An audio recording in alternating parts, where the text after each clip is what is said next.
Video games we played as children. Yes. You did Fallout. I did Fallout, which I could not stop talking about Fallout when people ask me about video games I did as children. I did the Master, because as final bosses go, he's kind of insignificant in the rest of the plot.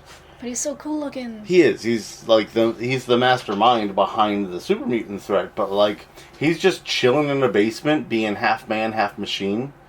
He basically just liquefied into some circuitry, and that's what he is now. And like claymation, right? Like Yeah, all the talking heads were claymation. They look so good. yeah. Even today, like the Fallout talking heads look great. Well, it's the same thing with movies where you have like actual wet puppets versus CG. I think the puppets always look better. I'm a big fan of wet puppets. Yeah. I think it's the same thing with the video games where it just looks real. It looks like this is something that can stand the test of time. Yeah, it doesn't. Yeah, Primal Rage still looks great. Yeah. Like all the stuff with claymation. Yeah, Clay Fighter. Yeah. So yeah, the Master's he's merged into this overseer chair, which is just this big armchair with a computer around it, essentially. Not quite what Captain Kirk would sit in. Yeah, it's not really a captain's chair. It's very ostentatious. They have functional ones elsewhere in the game, and yeah, it's definitely a power move to put your chair 12 feet in the air. Yeah. Well, he's above it all, you know? Yeah. Literally and figuratively. So yeah, I think I talked him out of destroying the wasteland once, but mostly I had to fight him. Oh.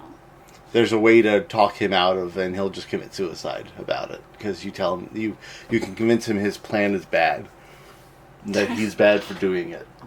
Oh, wouldn't that be nice if we could just win wars that way? Yeah, wouldn't it be nice if like bad people had shame and you could be like, actually, you're really hurting the trans community, and be like, oh God, am I? That would be great. Oh man. Oh, if only people felt shame over their actions when they were proven wrong. Yeah, unfortunately. Yeah. It's not- Maybe because he was forcefully evolved, he had that capacity, but it's Maybe. not something innately within humans. No. It's also, despite its bleakness, Fallout's a very optimistic game about humanity. Yeah. And the survival of it. Yeah. Because in Fallout, like, the world has ended, but, like, the world's not... People are continuing to exist and build societies and work together. Even the mutated ones. Yeah. There is something nice about that. Even the mutated ones. Yeah. Well, yeah.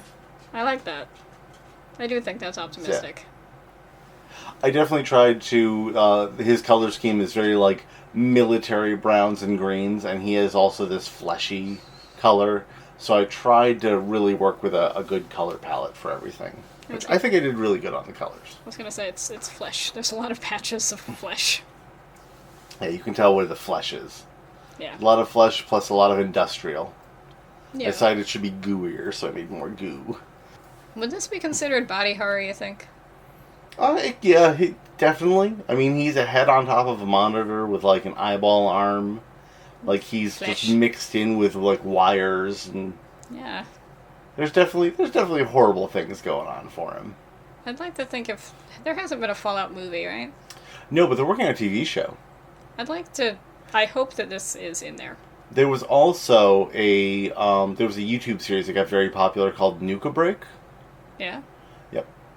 Did So that- there have been representations of Fallout on screen. Of course, it's a lot of, as much as it was influenced by the apocalyptic stuff at the time, Mad Max et al. Right. It definitely had an effect on stuff going forward. Like Fallout has definite influences on a lot of other games. Absolutely. But has he been in anything? No, he at the end of the first game, he's done. Yeah, but I feel like he could be represented somewhere. In Yeah, a I- TV show or whatever. Not that I'm aware of. He should be. Because he's neat. His design And is again, neat. like, the way he's presented in the game, like, you aren't seeking the master. It's not find the master and stop the problem. You happen upon him, like, looking at the problem. And then he goes, well, I'm right and you're wrong. So Right. I'm doing this for the greater good and you're down with it, or, like, I'm going to have my boys throw you in a pit. That's fair. That's not fair, but it's... In terms of the game itself. Yeah, it makes sense within the character. Right. So yeah, he's not your typical, like, in Dungeons & Dragons, you have the BBEG who's out front, just, like, screaming his plans at everybody. sometimes, and he's not that kind of big BEG. He's just kind of like sitting in his chair, working on stuff. I think that's scarier. To have a villain that you don't immediately know about. Well, there was something else we were watching where it was just like it was that people always think evil is like a black cape and a wahahaha, and a lot of times evil is just like, no, this is the most efficient way to do a genocide. Yeah. Like, no, that's much scarier, yeah. I think. Much more realistic. Evil is the people who come up with the chemicals for killing people sentenced to die by execution that don't stop your pain but stop your heart and stop your reactions. So you are in pain and dying but just unable to express it. Yeah. So it's more comfortable for the viewer. Right. That's evil. Yeah, absolutely. Gooed him up a little bit. Yeah. Because where the flesh touches the metal, it's going to A, rust, and B, bleed. So... Ew. I like the shading you're doing. Yeah, I kept it pretty blocky. I didn't fill it in a lot. I like that little shape. Yeah. I also wanted it to be, like, harsh shading, because where he is very much like a dingy basement. Yeah. Well, it's almost like cell shading right now. Yeah. I kind of like that. It's video gamey, you know? Yeah, I thought it matched. Yeah, I like that. I like the shapes you're making with the shading. I very much tried to make some interesting shapes with, like, the pipes and the flesh. I think you succeeded. Yeah. I like the swoop off of his left, our right. Yeah. And that's accurate to the game. He's got an eyeball arm and then a swoop arm that just, like, goes away. Yeah, not much in the way of fingers, huh? No. I thought about, like, really changing him and having, like, a melted arm come over so you could see, like, fingers. Just to make it worse. In the flesh, yeah. Just make it even worse. But I was just like, I didn't, like, it was hard to find a good reference photo for a game from 1998. And you want it recognizable. Exactly, so. That's fair. I was going to say it doesn't look healthy, but at this point, it's gone a bit too far. Yeah. I like that. Yep. Yay! Situation. Marvelous animation, marvelous voice work, Fallout's a marvelous game. Yeah. Is the first one still your favorite? I think the second one's probably my favorite. That's good to know. New Vegas is up there too, but like it's a very different kind of game now. It's a very different game, but like out of the Fallout 2. Anyway, your game was Mortimer and the Riddles of the Medallion. Yes, Mortimer and the Riddles of the Medallion. Now, for everyone else who's never played Mortimer and the Riddles of the Medallion, describe what that game is? So it was a LucasArts game, and so you play as either Sid or Sally, these two kids who I did not draw because I don't care about them. And you are riding Mortimer, who is a giant snail who can fly and talk, and he can also be a submarine. And the tower is the scientist, the professor's tower. The bad guy is Lodius, who used to work for the scientist. He was like an apprentice gone wrong, and when he went wrong and used this magic medallion for evil. He's a Darth Vader. Yeah. It also changed him physically. He became more of an animal. He's got some bug characteristics that he doesn't have before. You only see him like very briefly as a regular human being in a flashback. But you also only see his back for a big chunk of the game, where he's talking to himself in a mirror, and the reflection is talking back in a completely different voice with glowing eyes. Oh, okay. Sam Raimi ripped that off, is what you're saying, No. for the Spider-Man movie. No. And this doesn't... The game didn't go entirely into everything with Lodius. It was a lot of mystery. It was going to have sequels? Probably not. I think this was just... They knew it wasn't going to get sequels? Well, it was also a trivia game. So... Lodius has turned all of the animals to stone using the amulet, the medallion. Why? I don't remember why. But he turned them all to stone, and so you have to go around basically shooting the animals, but with a cure, and that makes them not stone. Of course, this is a game from the 90s, early 90s. So you're turning them really purple. You don't really get to see them look like anything other than an animal cookie.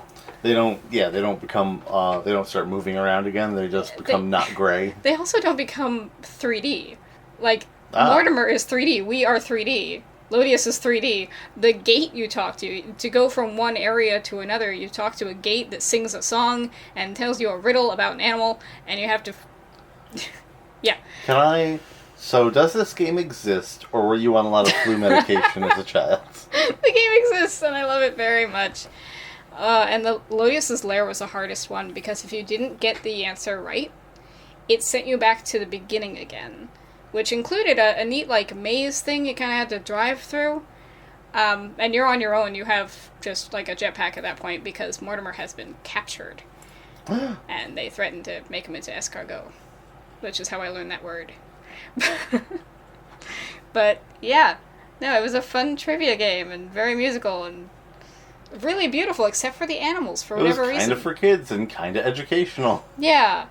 Yeah, and the riddle part, you would learn about different animals, and you'd have little animations of the different animals. So what was the answer to the riddle of the medallion? Well, it depended on the question. Oh, okay. Because it's riddles, it's... Oh, okay. Yeah. So there were a lot of riddles. And some of them were really, really hard, but it was okay, because the gate would tell you how many glowstones, which you got for rescuing animals, you would need to spend for each incorrect answer. That stuck in my brain real hard. Just, I require 7 glowstones for each incorrect answer. Like, after singing this, like, joyous song, like, there was that one that was country and one that was rock and roll, like, each area was not only a different kind of place, like frozen, ice. They themed it properly. It was a Yeah. theme park game. Yeah, so you'd also have the different kinds of music as well. All right. There was just so much put into this game, except for the animals themselves, for whatever reason.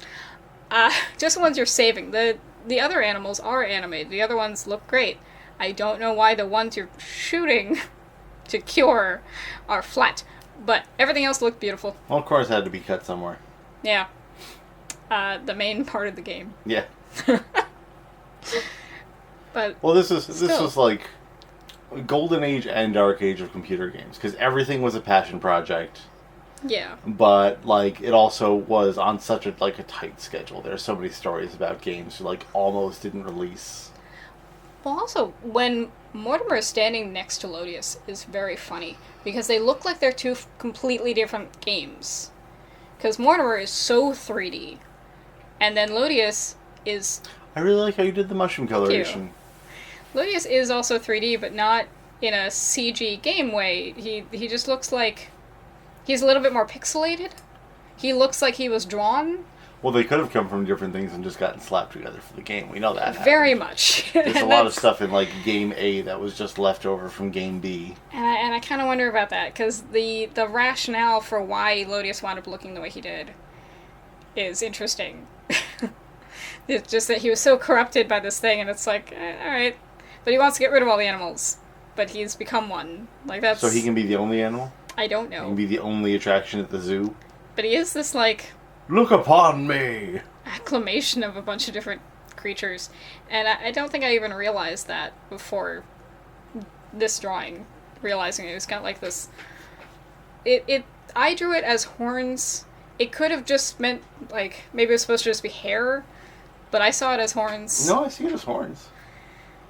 It's very specific shaped horns. Yeah. He's got a ponytail that you really would only see from the back, but I wanted it in here. Ah, the old villain top knot. Yeah, Oh, he had the little ponytail that would go over his giant collar thing, and he had this bizarre neck. This really long giraffe, but also snake-like. So he was just a bunch of animals sort of smushed together. And, spoilers for how it ends. Do it. Spoil it. When you get the medallion back after you've, saved all the animals, you turn him to stone, and he becomes a garden ornament. He's just like a statue. And he hangs out by this tower. Aw. Because this is not his tower, but this is his old master's tower. Well, that's too bad. I was hoping that he'd, go good and find love. If I were writing it, because that's what I do. I take terrible Enemies characters. to friends Yeah. is a great trope. It's my favorite. More of that. It really is my favorite. And I just don't care about the kids. You don't really get to know them. You hear them. Are they just self-inserts? Yeah. So as a result, like, I just don't care. You just picked, are you a boy or girl? Yeah. But otherwise, the game is exactly the same. It just changes the voice slightly, but, like, everything else is the same. That's a beautiful cloud. Thank you. So That's these... a very subtle, like, dimensional work you did on the cloud. These are just so much more interesting characters than your character. And I always loved the design of Lodius very, very much. So, now I get to share it with all of you. And that maybe there'll be a revival and they'll make a sequel. A long-awaited sequel to Mortimer and the sequence of the medallion. Yeah, sound off in the comments if you've ever even heard of this stupid game. Post your favorite animal fact. Incorrect facts will only cost you 7 glowstones. Rock on. Rock on.